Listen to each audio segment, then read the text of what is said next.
शेतकरी बंधूंनो, आपण तेल्या रोगामुळं जर आपल्या डाळिंब बागेचं पाणी कमी केलं असेल आणि अजून पण तुमचं पाणी कमी असेल तर शेतकरी बंधूंनो, हे तुमच्या बागेला धोकादायक ठरू शकतं.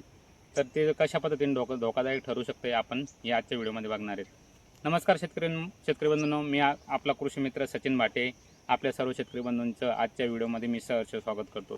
शेतकरी बंधूंनो, आज दिनांक 13 मे 2026 आहेत.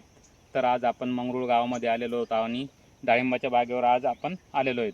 जवळपास या बागेचं जर आपण बघत असाल तर या बागेचं पाणी जे म्हणतो आपण 15 ते 20 डिसेंबरच्या दरम्यानचं पाणी आहे आणि फळं आहे आता 100, 150 प्लस 200 प्लस फळं आहेत. आणि आता एक फळं हिरव्या कलरमधून आपल्या पोपटी कलरमध्ये, बिस्किट कलरमध्ये हे फळं हे जातात. तर शेतकरी बंधूंनो, अशा अवस्थेमध्ये जर आता हे फुल तेल्याचा बाग आहे, आपण बघू शकतो त्याच्यावर काड्या पण वाळलेल्या दिसतील तुम्हाला. तर हा फुल तेल्याचा बाग आहे आणि पाणी कमी आहे सध्या. तर शेतकरी बंधूंनो, आपण तेल्या रोगामुळे जर पाणी कमी केलं असेल तर याचे काय परिणाम होऊ शकतात, याचे दुष्परिणाम काय काय होऊ शकतात.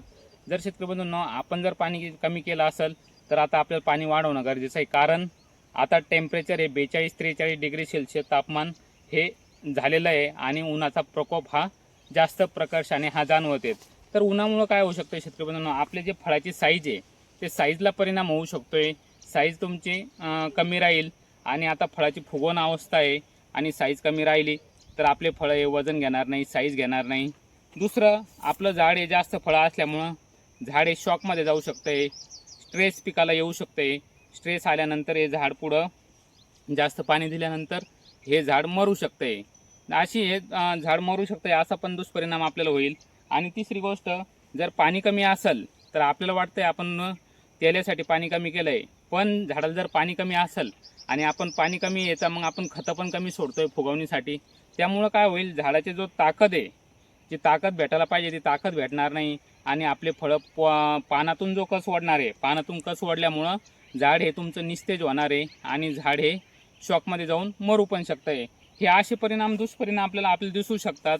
तर पाणी वेळीच आता वाढवणं गरजेचं आहे, कारण टेम्परेचर भरपूर प्रमाणात वाढलेलं आहे आणि जे बाष्पीभवनाचा दर आहे तो जास्त प्रमाणात आहे. आज जरी आपण याच्यावर नेट टाकलेली, आपण बघू शकतात ही नेट टाकलेली आहे, त्याच्यामुळे थोडं पाण्याची कमतरता जरी असेल तरी कमी पाण्यात होतं आहे. पण ज्या शेतकरी बंधूंना नेट टाकलेलं नाही आहे किंवा हे जे कव्हर टाकलेलं नाही आहे त्यांना 100% पाणी वाढवणं गरजेचं आहे. आणि आपल्या बुरशीनाशकाच्या फवारण्या आपण कॉपर मारत आहेत, वेगवेगळ्या प्रकारचे त्याला आपण रसायनं देतो आहे, त्याच्यामुळे पण झाड हे जास्त फवारण्यामुळं शॉकमध्ये जाऊ शकते. तर अशा अवस्थेमध्ये शेतकरी बंधूंना आपण पाण्याचं योग्य नियोजन करायचं आहे. जे फुगवणीसाठी खतं आहेत हे आपण बंद नाही करायचे, हे द्यायचे. आता आपल्याला एक संभ्रम असतो की आपण खतं दिले तर तेले वाढल, पण आपण नायट्रोजनयुक्त खतं याच्यामध्ये द्यायचे नाही आहे. आपण फॉस्फरस आणि पोटॅश हे 2 अन्नद्रव्य खूप महत्त्वाचे आहेत अशा अवस्थेमध्ये. हे जर अन्नद्रव्य जर दिले तर आपल्या फळाची साईज बनणार आहे आणि आपल्याला उत्पादन होणार आहे. नाही तर एक वेळ अशी अवस्था येते, आपल्या फळाचा कालावधी हा निघून गेल्यानंतर आपण साईज वाढत नाही आहे, छोटेच फळं हे लाल होतात आणि आपल्या जे अपेक्षित उत्पादन आहे ते उत्पादन आपल्याला येत नाही. कारण एक वेळेस टाईम निघून गेल्यानंतर खतं देऊन फायदा नाही आहे. आता फुगवणीची अवस्था आहे, आताच खतं देणं गरजेचं आहे. शेतकरी बंधूंनो, आपण फळाची साईज वाढत असताना खत व्यवस्थापन आणि पाणी व्यवस्थापन या 2 गोष्टीवर खूप लक्ष देणं गरजेचं आहे, जेणेकरून आपल्या फळाची साईज चांगली वाढेल आणि आपले झाडं स्ट्रेसमध्ये जाणार नाही, मरणार नाही आणि बुरशीचा प्रादुर्भाव कमी येईल. तर शेतकरी बंधूंनो, अशा अवस्थेमध्ये कलर बदलत असताना आपण फॉस्फरस आणि पोटॅश या अन्नद्रव्याचा जोर वाढवू नये. फॉस्फरस आणि पोटॅशचा अन्नद्रव्य द्यायची जर असतील आपल्याला तर 042-47 या ग्रेडचा तुम्ही वापर करू शकतात.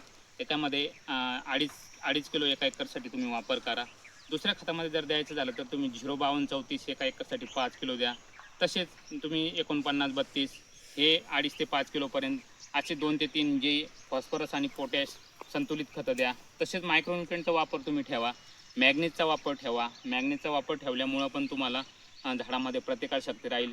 तसेच शेतकरी बंधूंनो, अशा अवस्थेमध्ये फळाची साल ही नरम राहणं गरजेचं आहे. साल नरम राहिली तर आतल्या बिया पोचतात आणि फळाची साईज वाढते.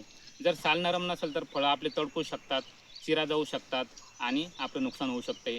तर अशा अवस्थेमध्ये आपण ऑक्साईड फॉर्ममधील कॅल्शियम फॉलिकॅल 26 आणि के बोरॉन याचा एक स्प्रे द्या.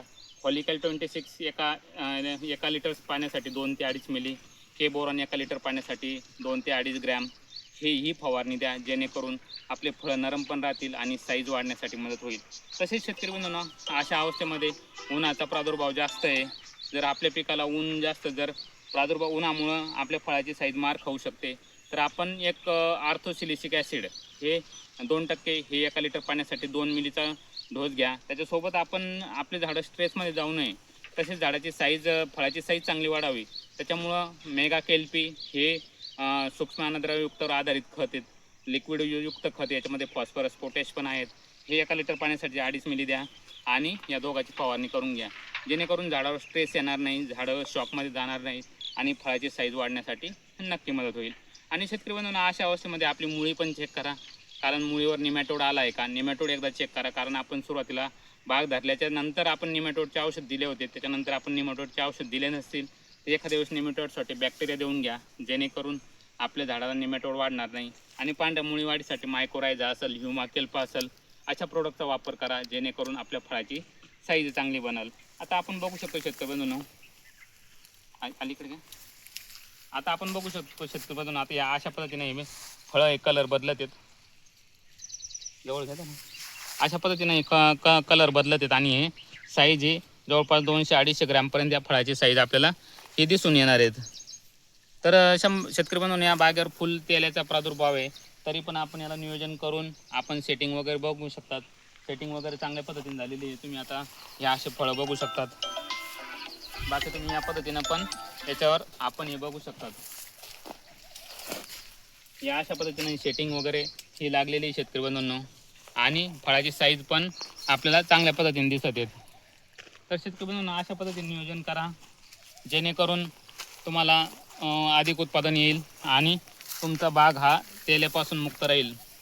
तर शेतकरी बंधूंनो, मी सांगितल्या पद्धतीने तुम्ही खताचं नियोजन करा, पाणी व्यवस्थित द्या. पाणी जास्त कमी देऊन फायदा नाही आहे शेतकरी बंधूंनो. तेल्यामुळं आपण पाणी कमी केलं असेल तर थोडं वाढवा, गरजेनुसार वाढवा आणि आपल्या या खताचं नियोजन करा, फवारण्याचं नियोजन करा. अशा पद्धतीनं आपण सगळ्या गोष्टी विचारात घेऊन काम करा, जेणेकरून आपलं उत्पादन वाढेल आणि तेल्या पण कंट्रोलमध्ये राहील. तसेच शेतकरी बंधूंनो, तेल्यासाठी आपल्या ज्या रेग्युलर फवारण्या आहे त्या चालू ठेवा, पण जास्त कॉपरयुक्त बुरशीनाशकाचा वापर करू नका.